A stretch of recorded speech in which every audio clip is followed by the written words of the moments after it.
Salam damai dan sejahtera di dalam nama Tuhan Yesus Kristus. Firman Tuhan yang kita baca, dengarkan, dan renungkan dari Mazmur 105 ayat 12 sampai dengan ayat ke-45. Demikianlah firman Tuhan.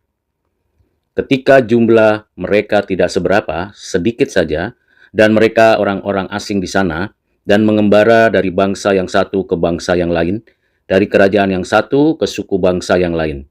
Ia, Tuhan, tidak membiarkan seorang pun memeras mereka. Raja-raja dihukumnya oleh karena mereka. Jangan mengusik orang-orang yang kuurapi, dan jangan berbuat jahat kepada nabi-nabiku. Ketika ia, Tuhan, mendatangkan kelaparan atas negeri itu, dan menghancurkan seluruh persediaan makanan, diutusnyalah seorang mendahului mereka, Yusuf, yang dijual menjadi budak.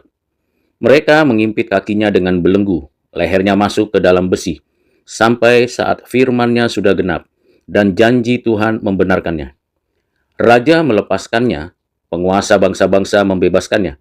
Dijadikannya dia tuan atas istananya, dan kuasa atas segala harta kepunyaannya, untuk memberikan petunjuk kepada para pembesarnya, sekehendak hatinya dan mengajarkan hikmat kepada para tuan-tuannya. Demikianlah Israel datang ke Mesir, dan Yakub tinggal sebagai orang asing di tanah Ham. Tuhan membuat umatnya sangat subur, dan menjadikannya lebih kuat daripada para lawannya. Diubahnya hati mereka untuk membenci umatnya, untuk memperdayakan hamba-hambanya. Diutusnya Musa, hambanya, dan Harun yang telah dipilihnya. Keduanya mengadakan tanda-tandanya di antara mereka dan mukjizat-mukjizat di tanah Ham. Dikirimnya kegelapan, maka hari menjadi gelap, tetapi mereka memberontak terhadap firman-Nya. Diubahnya air mereka menjadi darah dan mematikan ikan-ikan mereka. Katak-katak berkeriapan di negeri mereka, bahkan di kamar-kamar raja mereka. Ia berfirman, maka datanglah lalat-lalat pikat dan nyamuk-nyamuk di seluruh daerah mereka. Dicurahkannya hujan es ganti hujan mereka dan api yang menyala-nyala di negeri mereka. Dirubuhkannya pohon anggur dan pohon ara mereka dan ditumbangkannya pohon di daerah mereka. Ia berfirman, maka datanglah belalang, dan belalang pelompat tidak terbilang banyaknya. Ia memakan segala tumbuh-tumbuhan di negeri mereka dan memakan hasil tanah mereka. Dibunuhnya semua anak sulung negeri mereka, mula segala kegagahan mereka. Dituntunnya mereka keluar membawa perak dan emas, dan di antara suku-suku mereka tidak ada yang tergelincir. Orang Mesir bersukacita ketika mereka keluar, sebab orang Mesir ditimpa ketakutan terhadap mereka. Dibentangkannya awan menjadi tudung dan api untuk menerangi malam. Mereka meminta, maka didatangkannya burung puyuh, dan dengan roti dari langit dikenyangkannya mereka. Dibukanya gunung batu, maka terpancarlah air, lalu mengalir di padang-padang kering, seperti sungai. Sebab ia ingat akan firman yang kudus, akan Abraham hambanya. Dituntunnya umatnya keluar dengan kegirangan, dan orang-orang pilihannya dengan sorak-sorai. Diberikannya kepada mereka negeri-negeri bangsa-bangsa, sehingga mereka memiliki hasil jerih payah suku-suku bangsa, agar supaya mereka tetap mengikuti ketetapannya dan memegang segala pengajarannya. Haleluya. Demikianlah firman Tuhan. Berbahagialah kita yang menyimpan firman ini, mengertinya, dan melaksanakan pengajaran yang disampaikan Tuhan kepada kita. Saudara yang kekasih di dalam Kristus, ketika kita membaca ayat demi ayat dari Mazmur 105 ayat 12 sampai dengan 45, kita langsung dibawa kepada suatu peristiwa perjalanan orang Israel, mulai dari Yusuf ke Mesir sampai Yakub dan keluarganya tinggal di tanah Goshen di Mesir selama 400 tahun lebih, dan di sana mereka mengalami suatu kondisi diperbudak. Lebih dari 10 generasi mereka ada di sana diperbudak, dan Tuhan mengingat janjinya kepada Abraham, Ishak, dan Yakub, mengutus Musa dan membawa umat Tuhan, bangsa itu, keluar dari tanah perbudakan di Mesir. Ada beberapa pembelajaran yang penting. Yang pertama adalah Tuhan adalah Tuhan yang setia pada covenant-Nya. Tuhan tidak pernah lalai menepati janjinya. Dan pada waktunya, tepat seperti yang dikehendaki dan dirancangnya, Tuhan menyelenggarakan covenant-Nya. Memang menanti penggenapan janji Tuhan merupakan sebuah perjalanan iman. Tidak mudah, bahkan seringkali setiap kita ketika ingin menanti apa yang Tuhan janjikan itu, kita ragu, kita bimbang, kita skeptis, bahkan melupakannya. Padahal Tuhan mengendaki kita senantiasa mengingat janjinya dan selalu berharap kiranya Tuhan menggenapi segala janjinya. Saudara yang kekasih di dalam Kristus, ini pembelajaran yang pertama dalam sejarah bangsa Israel yang dibebaskan dari perbudakan dan menuju kepada tanah perjanjian, tanah yang diberkati Tuhan. Dalam perjalanan di padang gurun, Tuhan menyatakan kasih, kuasa, dan kekuatannya. Pembelajaran yang kedua adalah pemeliharaan Tuhan, atau istilah yang lebih tepatnya adalah providensia Allah. Kalau kita perhatikan dan cermati ayat demi seayat, kita bisa menyaksikan bagaimana providensia Tuhan Allah atas orang-orang pilihannya. Pertama, providensianya berkaitan dengan kehadiran orang-orang pilihan di antara kehidupan bangsa-bangsa lain. Di sana umat Tuhan memang terlibat dalam kehidupan bangsa-bangsa yang belum percaya, orang-orang kafir. Ketika umat Tuhan, hamba-hamba Tuhan, orang-orang percaya diusik, diganggu, bahkan dianiaya sampai mengalami kematian, maka Tuhan bertindak dengan otoritasnya, menghakimi dan menghukum mereka yang melakukan kejahatan itu. Pemeliharaan Tuhan atas umatnya adalah pemeliharaan yang konkret, yang nyata dirasakan dan dihadapi oleh orang-orang percaya.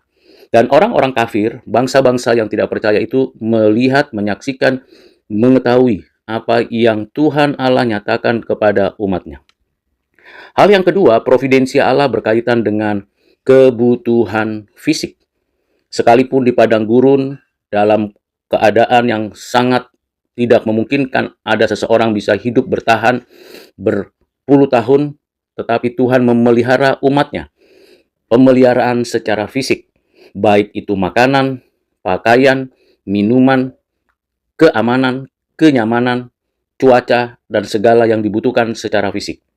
Tuhan adalah Tuhan yang memelihara. Tidak hanya hal-hal yang rohani saja yang dikaruniakan Tuhan, hukumnya, Tauratnya, tetapi juga hal-hal yang jasmania. Karena memang Tuhan adalah Tuhan yang memberi, Tuhan yang menopang, dan tidak pernah meninggalkan umatnya kesulitan, kelaparan, dan tidak berdaya. Ini adalah pemeliharaan yang ketiga, yaitu Tuhan menyatakan kuasanya. Dan kuasanya itu dinyatakan dengan begitu gilang gemilang. Karena pertama berkaitan dengan kuasa yang dinyatakan Tuhan untuk menghukum orang-orang jahat, orang-orang kafir, penyembah berhala, dengan tulah. Dan saat yang sama, ketika umatnya melakukan perjalanan iman, melaksanakan kehendak Allah, berada di padang gurun, Tuhan juga menyatakan kuasa-kuasanya, yaitu memberi tiang awan, tiang api sebagai penyertaan, dan segala mujizat pemeliharaan Tuhan. Jadi di sini pemeliharaan yang ketiga atau providensia bagian ketiga ini berkaitan dengan kekuatan Tuhan menyatakan keadilannya, penghukumannya, dan penyelamatannya. Tentu pemeliharaan ini bagi kita bisa kita katakan bahwa kita membutuhkan itu. Karena di dalam kehidupan kita di atas muka bumi, kita senantiasa berhadapan dengan kuasa-kuasa kegelapan, orang-orang jahat, dan sistem kehidupan yang jahat di bumi ini, sistem kehidupan duniawi. Dan bahkan orang-orang penguasa-penguasa yang kafir, penyembah berhala itu. Kita sebagai orang Kristen membutuhkan kuasa Tuhan, kekuatan Tuhan, pertolongan Tuhan.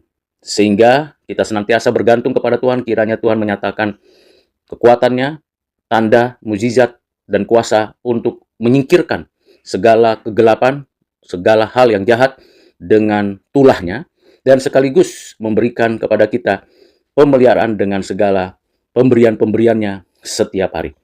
Ini adalah bagian ketiga dari providensia Allah. Yang keempat, providensia Allah berkaitan dengan Tuhan memimpin umatnya, memerintah umatnya untuk masuk ke dalam perjanjian dan menikmati perjanjian. Disinilah Tuhan mengaruniakan firman, mengatur, menata, memberikan arahan, bimbingan kepada tiap-tiap orang, tiap-tiap komunitas umat Tuhan. Demikian Tuhan membawa bangsa Israel menjadi umat perjanjiannya, dituntun selama 40 tahun di padang gurun, dibentuk, diperlengkapi dengan Taurat Tuhan untuk dapat hidup sesuai dengan ketetapan Tuhan di tanah perjanjian. Pemeliharaan Tuhan melalui firman-Nya, melalui ketetapannya, melalui hukumnya dan Tauratnya, memberikan kehidupan yang teratur, yang indah, yang baik. Yang berikutnya adalah pemeliharaan Tuhan. Ini yang terakhir, yaitu berkaitan dengan berkarya di negeri yang dijanjikan Tuhan. Setiap orang percaya, setiap kita yang sudah dibebaskan dari perbudakan dosa, perbudakan apapun, lalu dipindahkan ke dalam terang yang ajaib. Di negeri terang itu, di negeri perjanjian itu, setiap umat Tuhan, setiap orang percaya dipelihara Tuhan untuk menyelenggarakan kewajibannya. Kewajiban beribadah, kewajiban berkarya, kewajiban menjadi saluran berkat sebagai terang dan garam di tengah-tengah zaman itu. Saudara yang kekasih di dalam Kristus, dengan 5 pengertian providensia Allah, melalui refleksi perjalanan bangsa Israel, mulai dari Yusuf, Yakub, kehidupan orang Israel di dalam tanah Ham, tanah Mesir, sampai dibawa keluar dan masuk ke negeri yang dijanjikan, merupakan sebuah gambaran spiritualitas orang Kristen yang sungguh-sungguh dipimpin, dituntun, diarahkan oleh Tuhan. Kiranya dengan perenungan ini, saya dan saudara semakin bersandar kepada Tuhan, bahwa Tuhan adalah Tuhan yang menyelenggarakan providensianya. Tuhan Yesus memberkati saudara sekalian. Amin.